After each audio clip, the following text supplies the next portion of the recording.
My feed is filled with Christian hate right now, mocking Christians, and the famous quote I keep seeing over and over that there's no hate like Christian love, and all this other gross stuff. Because there's a woman who's calling churches asking for baby formula, and many of the churches said no. 28 no's, 9 yeses. 28 no's, 9 yeses. 90% of these churches are failing. 90% of the people that answer the phone are saying, well, we don't do that. She called a church that I have personally attended, and she is smearing them online. And I know for a fact that this church does a whole hell of a lot within the community.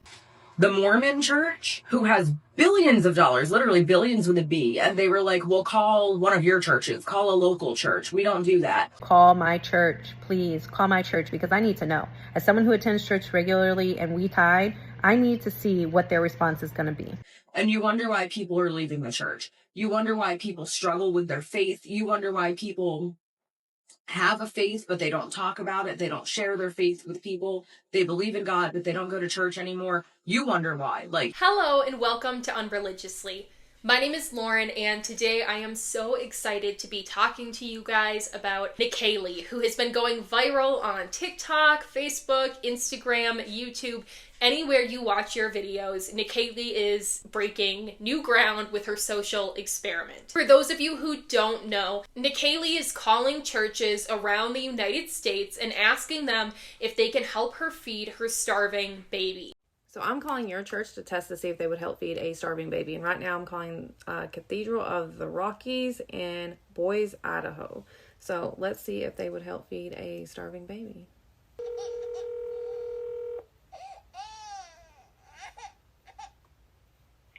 Good morning, Cathedral of the Rockies. This is Gail. How may I help you? Hey, yeah. I don't know if y'all can help or not, but I was just curious if y'all could help with like a can of formula, like baby formula. Boy, I don't see any back in our closet. We do have diapers, but we don't have formula. Okay. Is there any way y'all could get just like a small can of baby formula? Not that I'm aware of. No, sweetie. Sorry. Okay, because like I have a 2-month-old and she's been without since like last night, and I've been calling everywhere and they're just telling me to call churches. Yeah. Oh, golly, I'm sorry. Trying to think. Yeah, I just was back there looking at the diapers and wipes and things, and I didn't see any formula. But you know what? I know this isn't going to help you today, but I will put in a request for some, and hopefully somebody will step up and get us some. I'm sorry, but we're not getting anywhere. Okay, hold on just 1 second. I gotta turn my baby off, okay? Yeah. All right, hold on. So this is actually a social experiment to see which churches would actually help feed a starving baby, and I'm just curious, are you pro-life by chance? Is this a pro-life church? No, I don't believe so. Okay. Yeah. Okay. I just find it odd that as a church, you all wouldn't have any funds set away for a mom that would be calling wanting to feed her child. But I appreciate you for answering the phone call. She plays crying baby sounds in the background that honestly sounds pretty realistic as somebody that is 13 years older than their youngest sibling and also worked at a daycare in the infant room. She calls the churches, tells them the baby hasn't eaten in a day and a half essentially, and that the baby's starving, that they've called all possible resources and other churches in the area, and could they please help provide them with one small can of formula. I don't want to minimize the cost of formula, you guys. This is why it's hard for people to buy. It can be up to $50 or more a can depending on how big of a can of formula you buy. That being said, it should not be that much for a church, particularly if they're just buying a small, you can probably find a can for like $20. To call Woodman Valley Chapel. This is a non-denominational church providing gospel-centered teaching and worship services on weekends. Woodman Valley Chapel, this is Dawn. Hi, I was wanting to see if there was any way y'all could help with a small can of baby formula. I'm sorry, you're kind of echoing. I can't hear you. Do you have me on speaker? Can you take me off speaker? Yeah, can you hear me better now? Yes, I can. Okay.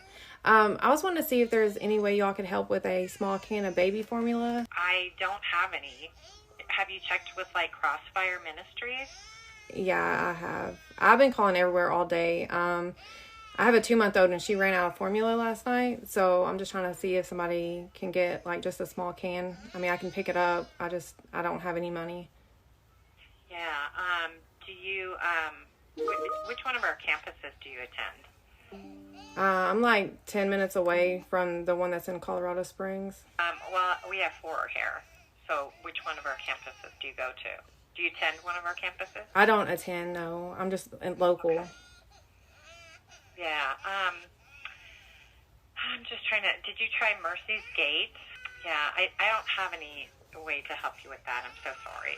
All right, so this is actually just a social experiment to see if churches would help with a starving baby. Mm-hmm. Are you a pro-life church at all? Yeah. Mm-hmm. So I'm curious why you would be a pro-life church and you wouldn't help feed a starving baby that hasn't ate all night. So you don't even have a baby? This is just like a test or something? Yes. It's a social experiment to see if churches would actually help with the babies that they, are so pro-life to be here. Mm-hmm. Yeah. Well, we believe that, Christ has called us to love our neighbors. So as of the last video that Nikalie actually posted, I can see here that 33 churches said no. They said, no, we cannot help you. Look elsewhere. And 10 churches said, yes, we can get you the formula. That's only a quarter of churches so far that have even offered legitimate help. Hi, yes, I was calling, they gave me your number at the church and they said that to call you. I have a 2-month-old baby and she ran out of formula last night. We only have a food pantry, ma'am, and I don't believe they have formula in the food pantry. Only food items that we have in the food pantry are non-perishables, but I don't believe they have anything there for infants. Why does this social experiment by Nikalie matter? I think because it hits on so many different sore points for both deconstructionists and Christians and secular people alike. The first is the thought of people being pro-life but not following that up with actual support, particularly churches which have made a huge impact on voting, on opinions on abortion or same-sex marriage. But once people have the babies, are they willing to help? This is a common critique, and churches will frequently say, yes, we do help. Pro-life people do help. They do step up. But what we're seeing here is that the evangelical churches that she's calling are not saying yes. We'll come back to this point later, but out of the 25% that said yes, it is predominantly mosques, spiritual centers, Buddhist temples, or Black churches in America. It is not the white evangelical churches that push this type of Christian nationalist rhetoric that are offering the help. So that's the first thing. That's the first part that I think is really hurting people. Latest update. Mosques, 100%. Buddhist temples, 100%. Christian churches. We're talking denomination. She has called 33 Christian churches.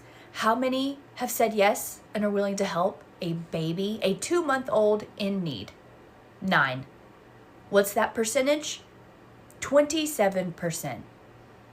Everywhere else was 100% yeses, we will help you. What does that say about our country? What does that say about the world? 9 out of 33 churches across the US. The second is that people don't always realize, I know that once you deconstruct, it can be hard to be like, how don't they realize this? We've been talking about this for so long. The lady that's calling the churches to see if they will give formula to her starving baby, of course they're not going to give formula to a starving baby. We've been telling y'all this for decades, and I'm so sick of seeing it spin around all over the internet that, oh my God, she's calling and now we're just now seeing it. It's 2025! We have poor people on the streets! If the churches worked, there would be no hungry or poor people on the streets! God damn! That's the fucking point! Christ is not in the church! Jesus is not in the church! He has never been in the church! He is the one who told you to leave the fucking church! He told you to leave! Oh my God! I'm so sick of explaining this to people. people. He said you made a mockery of my father by taking this money and not helping the people. That's what he said. And I totally understand that, but the reality, unfortunately, is that there are people that are so deep into the church that they do not realize the truth about what their group is doing. They do not actually realize how little they're contributing to their community, that it's essentially like a club they're paying dues to. The negative church environments that we're talking about today, a lot of times there can be good congregants in those churches.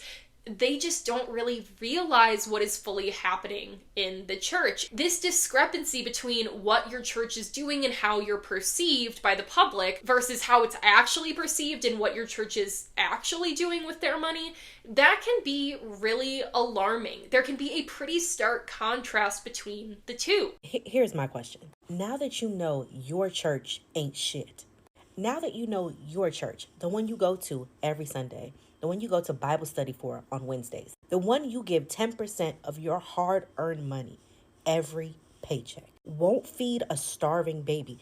But now that you know your church is not who you are, because I know you watched that video and said to yourself, well, damn, even if the church can't give her no formula, I would have pulled $30 out my pocket and told her, come up here and meet me. Now that you know that, what are you going to do? And this gets into our second point of why this is such a big deal and why it's worth talking about. Deconstruction. This is something that has caused people to deconstruct for the last few decades, and this is just another iteration of that. When you realize that the God you're serving might not actually be in the church you're serving, that is hard to sit with, and people are starting to leave. People might not be ashamed of Christianity or their faith, and they might not be ashamed of Jesus or what he did on the cross for them. But they might be ashamed of calling themselves Christians because of the new connotation it's taken on in America. They might not want to be associated with hatefulness, with racism, with limiting access to health care, with kicking people out of the country. And this isn't to be political, you guys, but the unfortunate reality is that church has become very political because evangelicals have intentionally integrated themselves into political atmospheres to push specific agendas. They made it political, not us.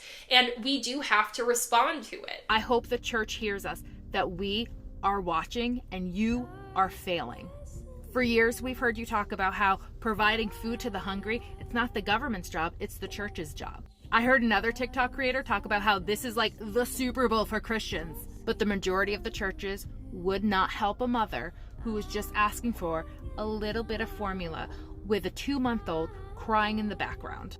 Why on earth would we want that, Jesus? And this brings us into Christian nationalism, specifically white Christian nationalism, which has started in the evangelical Christian church. Christian nationalism, for those of you who don't know, I've made several videos on this, but Christian nationalism boiled down is Christians wanting to codify their religious beliefs into laws. So for example, if they believe that abortion is against the Bible, they want it to be illegal. If they believe that same-sex marriage is against the Bible, they don't want it to be legal. If they don't believe that divorce is, biblical, then they want it to be illegal, except for the biblical cases of cheating or abuse. But white Christian nationalism is really this concept of Christianity being the dominant religion, being forced to practice it, even if you're not a Christian, at least observe the rules in your daily life because they're now your laws.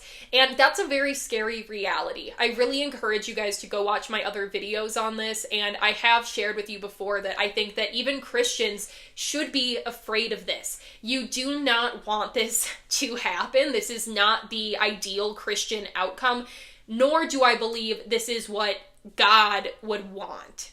That's my personal opinion. Obviously, take that with a grain of salt. I'm not a Christian anymore. But that's just my personal opinion. I don't think that the merge of the two and the forced observing of Christianity is going to do what people think that it will do, and I do not think that it will create a better society. These Christian nationalists are also the people that want you to pull yourself up by your bootstraps, don't want immigrants in the country, don't want to help single moms, want to cut food stamps. These are the people that are not helping the community. And I'm not saying that every single person to have an opinion has to be helping that group of people, because I do think, all of us are given areas in which we can help other people or serve, and that might not be in every single issue. I do things in my personal life in areas that are important to me. I've talked about some of them on this channel, like me volunteering with like a pet rescue. I do some fostering occasionally and other things, or if I decide to donate my money, if I decide to give my money to other people, where that goes. But these people don't want to help others. And I think there are a lot of Republicans or Christians specifically who align, generally speaking, with Christian nationalism, who still don't agree with the principle of Christian nationalism. I think it's something that you guys should be paying attention to. Pay attention to how often your pastors are talking about politics. Is that even appropriate? I don't think that it is. Christian nationalism and white evangelicalism are really the movements where the concept of there is no hate like Christian love, that's where that started, because this group of people will say that they're loving you while actively telling you to please hang up the phone. They don't want to listen to your starving baby cry anymore. Black churches said yes, Muslim communities said yes, Buddhist centers said yes, white churches said no. Why? The difference is in the theology. White Christianity created a different God entirely. It's a religion of capitalism and white supremacy with Christian vocabulary. This God rewards hard work with wealth. This God makes poverty a sign of moral failure. Prosperity gospel made it very explicit. If you're poor, God must be punishing you. If you're rich, God must love you. So when a poor woman calls, she's calling someone God loves to help someone God is punishing. And this merged perfectly with white supremacy. If poverty is a moral failure, and you've systemically kept Black and brown people poor, then their poverty proves their inferiority. The welfare queen rhetoric, the suspicion of poor mothers, that is theology saying that Black and brown women are morally suspect. This God requires inequality. This God doesn't look like Jesus. This God looks like a plantation owner. This God looks like a bank. This God measures worth in dollars and skin color. So when a poor woman calls to ask for formula, these churches hear that someone who probably failed morally is asking us to interfere with God's justice system. Helping without verification threatens their theology. It threatens their entire worldview. Because if that woman deserves help despite being poor, then maybe poverty isn't God's punishment. Maybe their wealth isn't proof of God's favor. Maybe they're not the good guys. It's the exact same group of people, and that is really disturbing for people who still are engaging in the evangelical church. So out of all the churches that Nikalie called, 33 said no and 10 said yes. The majority of the churches that said yes were churches that were not white evangelical churches, white Christian churches. They were mosques, they were spiritual centers, they were Black churches. And this just once again goes to show in practice the reality of what the white evangelical church is doing for their community. I would say it's limited. Good people, good Christians want to believe in the place that they're serving, the place that they're spending their time, the place that they're donating 10% of their income every single year. People want to believe in it, and realizing that that money and that service might not actually be going to anyone but the people who are already part of the club, that is upsetting news. It's genuinely distressing, and a lot of Christians are responding to that and how disturbed they are. I don't blame them. It was crazy, me being a member of Lakewood Church, and to hear the woman on the phone to say, oh, if you do an application to see if you get approved, that baby need formula today. The lady told you the baby didn't have milk since yesterday. Even though, this was not real, but in a situation, if it was, and for Lakewood, for y'all to turn that lady around and tell her to put in an application, me being just a member to that church, I would have told her, man, where can I meet you at? I give my last to somebody. It's a pretty big pill to swallow that the group that you've been investing in has just really used your support to line their own pockets instead of bettering the community that you live in, that your kids are growing up in. A study by Pew Research Center shows that right now, the deconstruction rate, people leaving Christianity, is kind of leveling off. But I do think in the years to come, and the report says this as well, that it likely will continue to drop. And I think that events like this, examples like this, and conversations like the one you and I are having right now, these types of conversations are what is driving that change. And a lot of churches are upset about this. They're saying that what Nikalie is doing is unethical. Y'all know if it was up to me, I would have been unplugged social media a long time ago. It's just a playground for good things, but also evil. The person who goes around calling churches and putting the voice of a baby crying in the background. And I say, really the person is low. Folk want to apologize. I don't apologize to the devil. Sometimes Christians get so weak, you forgot we're supposed to rebuke evil. So if you could pretend to have a crying baby to try to call churches and to trick people into things. Now, let me tell you something about Living Faith. We fed thousands of people. A staff gives money out of their pocket. And I can't tell you how many times we put families up. How you gonna do your little dirty deed and it's just the spirit of a witch. It's a witch. And my Bible says he do not allow that thing to live. What happened when you mess with the people of God? You taking your life into your own hand. Now they might have a few little TikTok demons came up in here today. Please stay for the rest of the service. Please stay. The devil is using you like a pair of galoshes. Just take you out there in the mud and the rain and sit you in the corner somewhere. Have no use for you. They actually don't like it. And so I do want to talk to you guys a little bit about the ethics of this and it being a social experiment. First of all, I want to say social experiments, I think, can be really important. I think that it can open people's eyes to other people's experiences, how other people actually perceive certain groups, and what the interactions are like.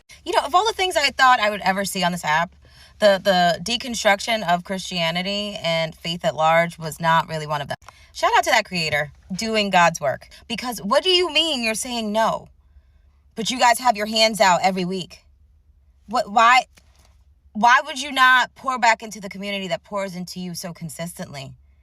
Like that makes no sense. That's actually antithetical to what you guys preach. Like there's so much going on. Why would you not feel like you have to help? Like this was special. I can't wait to see how this reverberates throughout history, because this will be talked about. No, because mind you, they said no to a starving baby.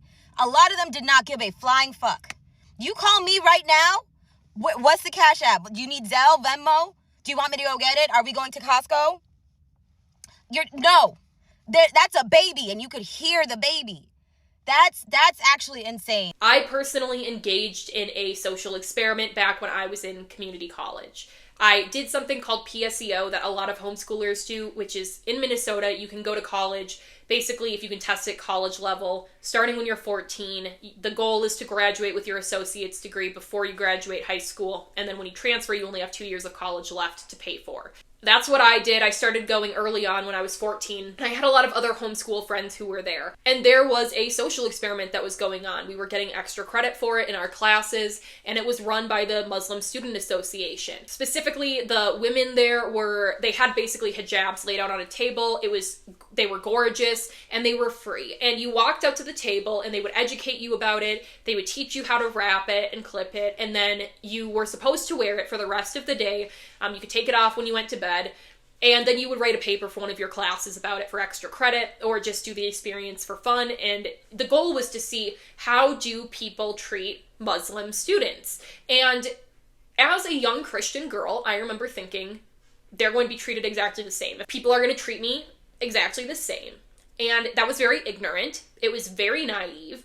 And I'm embarrassed to admit that, but that was, honestly, you guys, that was what I thought when I was in my freshman year of high school. I thought that, or sophomore year of high school, I thought genuinely that my experience would not change at all. And that was because when I went to church, all I saw was love, and I loved other people. I felt like I understood Jesus' love. I had studied the Bible. I had read the Bible multiple times. And so I was like, people are just going to treat me like a normal human because that's what Christians do. No.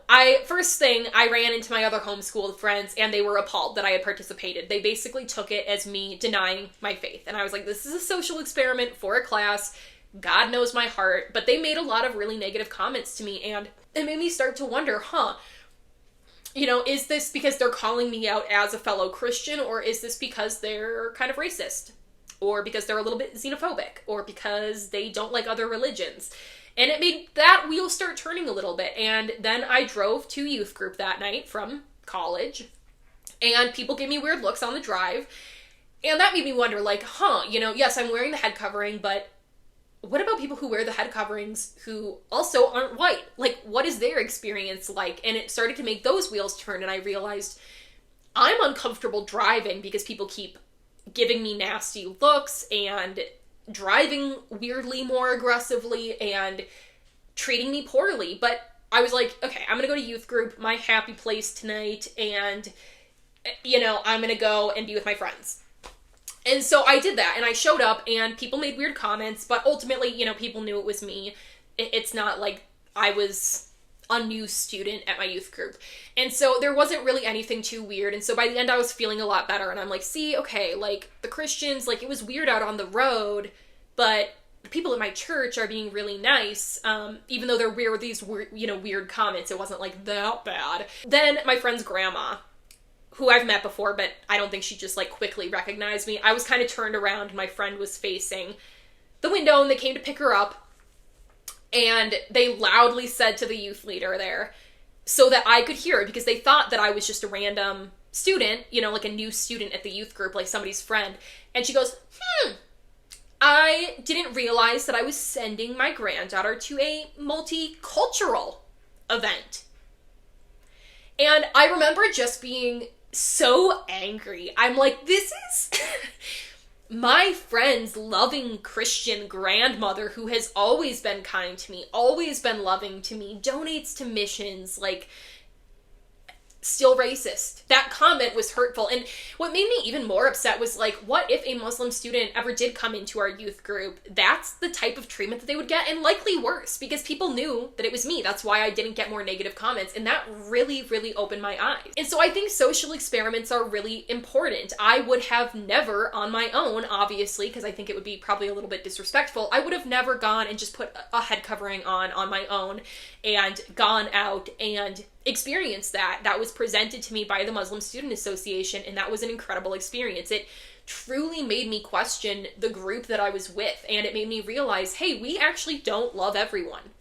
Or maybe some of us do, but this isn't a safe environment for me to bring anyone to, because enough people here are going to make comments, enough people here are going to reject them, enough people here are going to act like they're under spiritual warfare or demonic. And some of these pastors' responses are even calling Nikalie demonic, that this is spiritual warfare. They're calling her a witch, saying it's witchcraft. But I want to make something abundantly clear about the video that I just saw concerning a woman pretending to have a baby in need and calling First Baptist Maryville for help. The woman who is asking for help for the baby, that doesn't exist, by the way, and if anyone else had made a video claiming to have a baby for financial gain, you would have crucified her. So anyway, the person that she spoke to was Nick. He handles benevolence. And what he did in the video was actually the most compassionate thing he could have done. Because the way the churches work around here in Maryville, where I've lived my entire life, is that they funnel money into one particular center. That pregnancy resource center houses everything that a mother and baby could need. They can sustain the mother and baby's care. Really, I should say the family, because there's plenty of single fathers too.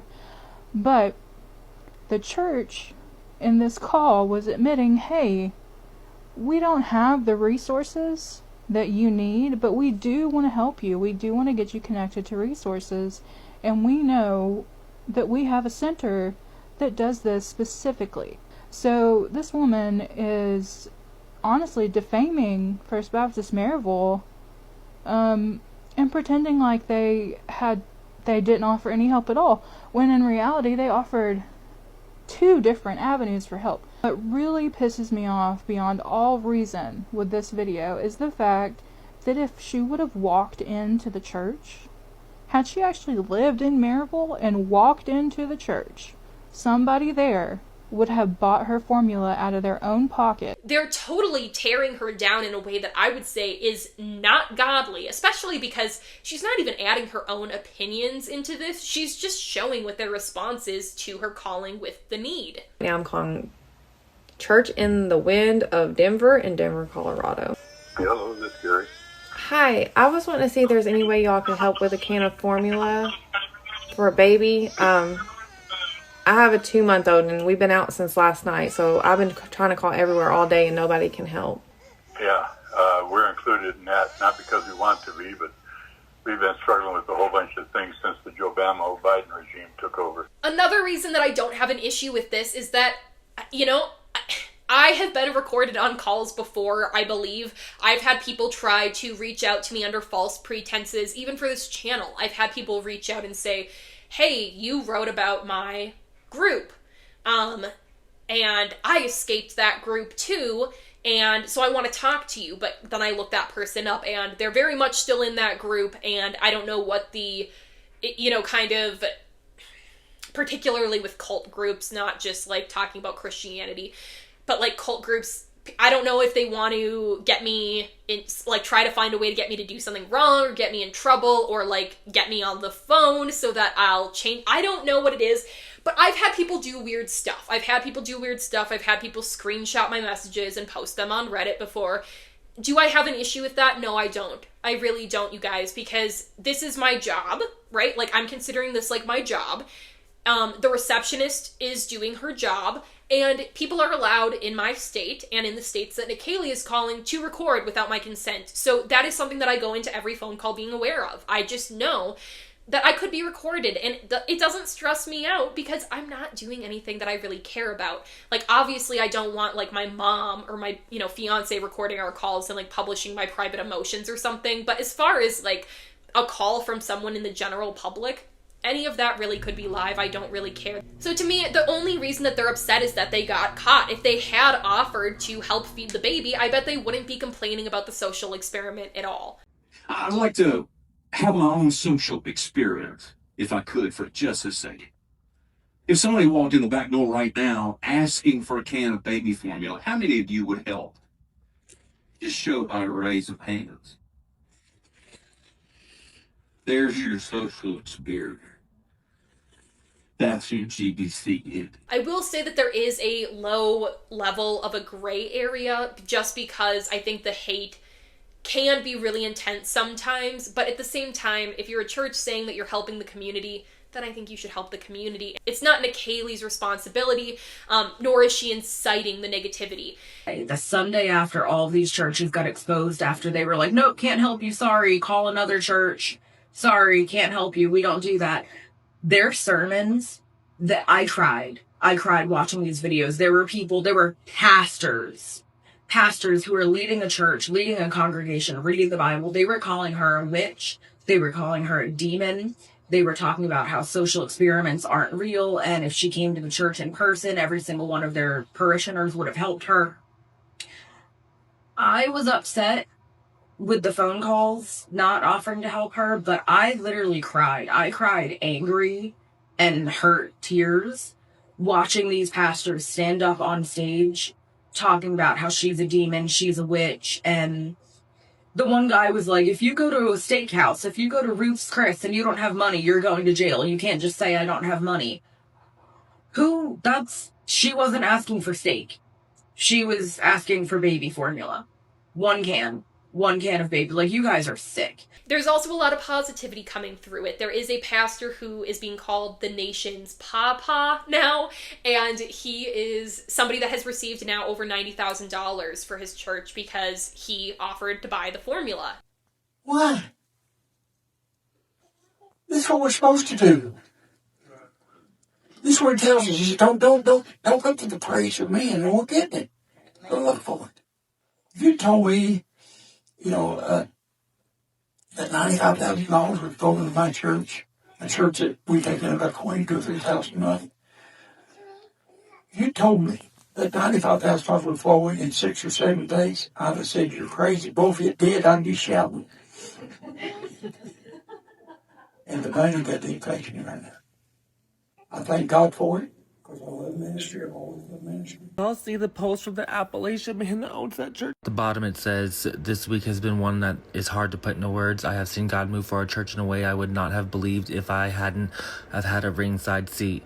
Tomorrow I will share with the greatest family of faith on God's green earth how good our God is. So humbled and honored to be your pastor. Love our church. And to all the people attacking that lady in her comments because of, she's got a fake baby and that she's testing the church. The Bible said God works through us and he tests us all the time. She's literally doing God's work, because if they just give the right answer and they're just willing to help, they are blessed, beyond blessed. Do you know how many people donated to that church? If you go to her comments and see how many people donated, the first comment I read was, I'm atheist AF and I donated $100 because this is a man that even I can get behind. It is ridiculous. I can't imagine what that man is feeling just because he's right. He was right at, he had probably his phone in his passenger seat just at the right time, probably never has it on, and he picked it up and was completely just blessed. Joel Osteen's church wouldn't donate.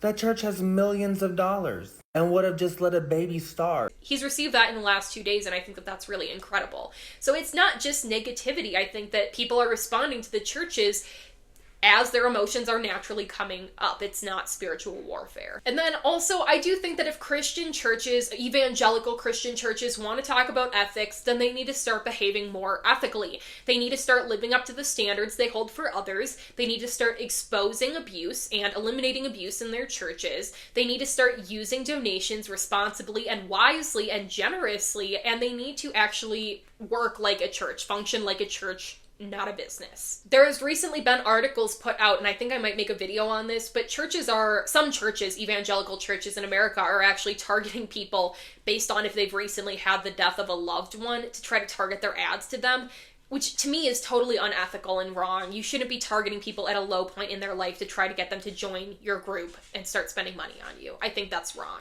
If Christians want to start to talk about ethics in things like social experiments, I think that they need to start looking at how they engage with people socially. And of course, it's not all Christians. I know that a lot of my followers, a lot of my subscribers are Christians, and I'm not saying that you wouldn't help feed a starving baby. You probably would. But I think the overall organizations running like businesses has become a big problem. And the overall atmosphere among Christians right now is just disappointment and being disturbed, frankly. Mind you, the baby is dying.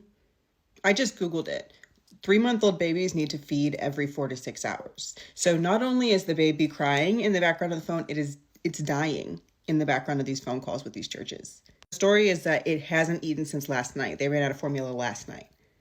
The baby is dying on the background of the phone, and the churches cannot be bothered to help. People are asking themselves if Christ is really in the American church. Is Jesus in the American church? There's a song by Casting Crowns called If We Are the Body, and I actually have the lyrics pulled up, and it goes, "But if we are the body, why aren't his arms reaching? Why aren't his hands healing? Why aren't his words teaching? If we are the body, why aren't his feet going? Why is his love not showing?"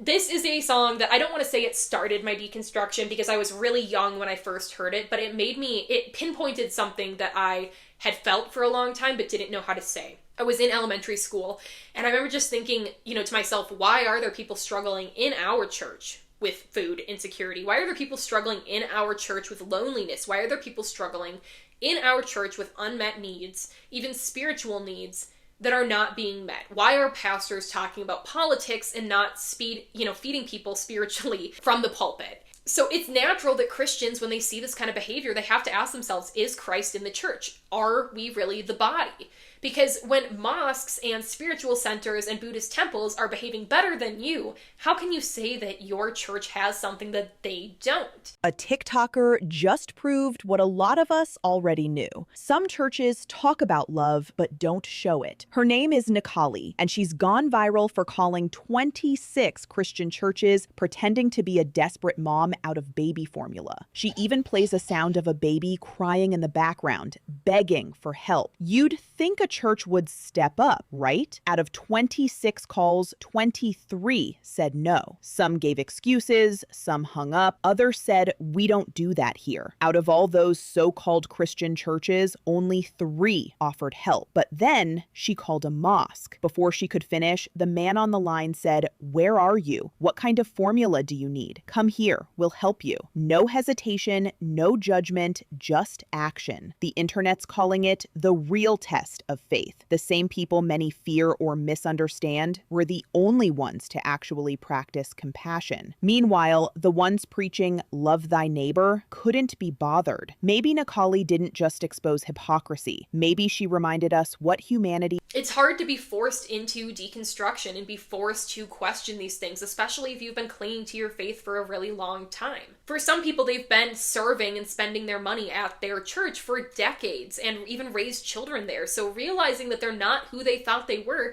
you guys have to understand that that is a grieving process. It's not easy. I think to sum all of this up, the churches in America really need a PR facelift.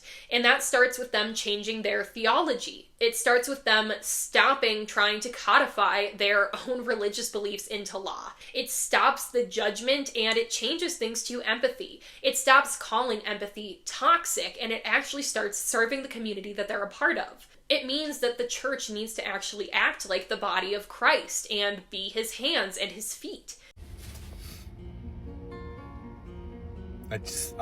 Who else? I can't. I'm watching these videos of this woman calling church after church after church to try to get food for her 2-month-old baby. This is how I'm starting off my Saturday.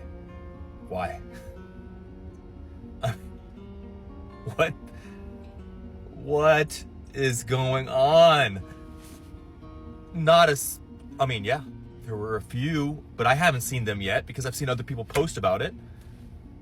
Churches, primarily a black church or two, and mosque, I believe, attempted to try to get her baby formula. But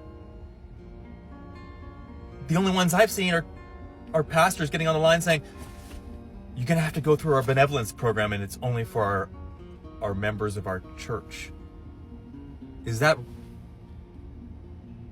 is like,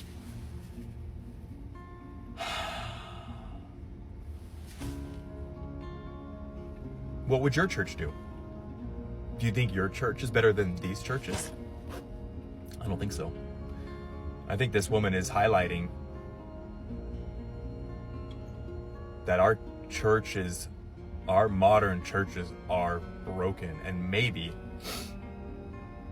they're not. Maybe this is always what they've been. Take the tithes in, and definitely do not take it to the streets and help the community. This is crazy. I don't even know what to say. And Christians need to stop with the church hurt narrative. They need to stop saying that these isolated incidents mean nothing. That this one mother being turned away doesn't mean that their church is bad.